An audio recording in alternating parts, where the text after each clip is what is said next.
பெரம்பலூர் அருகே நாரமங்கலம் கிராமத்தில் 100 நாள் வேலை திட்டத்தில் முறையான வேலை, முழுமையான சம்பளம் வழங்க வலியுறுத்தி பொதுமக்கள் ஊராட்சி மன்ற அலுவலகத்தை முற்றுகையிட்டு சாலை மறியல் போராட்டத்தில் ஈடுபட்டதால் பரபரப்பு ஏற்பட்டது.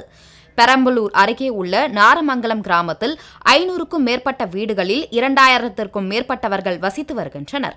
இந்நிலையில் நாரமங்கலம் ஊராட்சி நிர்வாகத்தின் சார்பில் மகாத்மா காந்தி தேசிய ஊரக வேலை உறுதி திட்டத்தின் கீழ் 100 நாட்களுக்கு பதிலாக 50 நாட்களுக்கு மட்டுமே வேலை வழங்கப்படும் என்று தெரிவித்துள்ளதாகவும், மேலும் நாளொன்றிற்கு 200 நபர்களுக்கு மேல் வேலை செய்த நிலையில் அவர்களின் 50 நபர்களுக்கு மட்டுமே வேலை வழங்கப்படுவதாகவும், அரசு விதிமுறைகளுக்கு உட்பட்டு சரியாக வேலை செய்பவர்களுக்கு முழுமையான சம்பளம் ரூபாய் 320 வழங்க வேண்டும் என்ற விதியை மாற்றி 250 ரூபாய் மட்டுமே சம்பளம் வழங்கப்படுவதாகவும் கூறப்படுகிறது.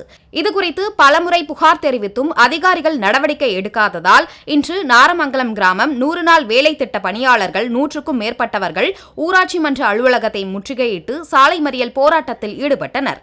மேலும் திடீரென சாலை மறியலில் ஈடுபட்டதால் போக்குவரத்து பாதிக்கப்பட்டது.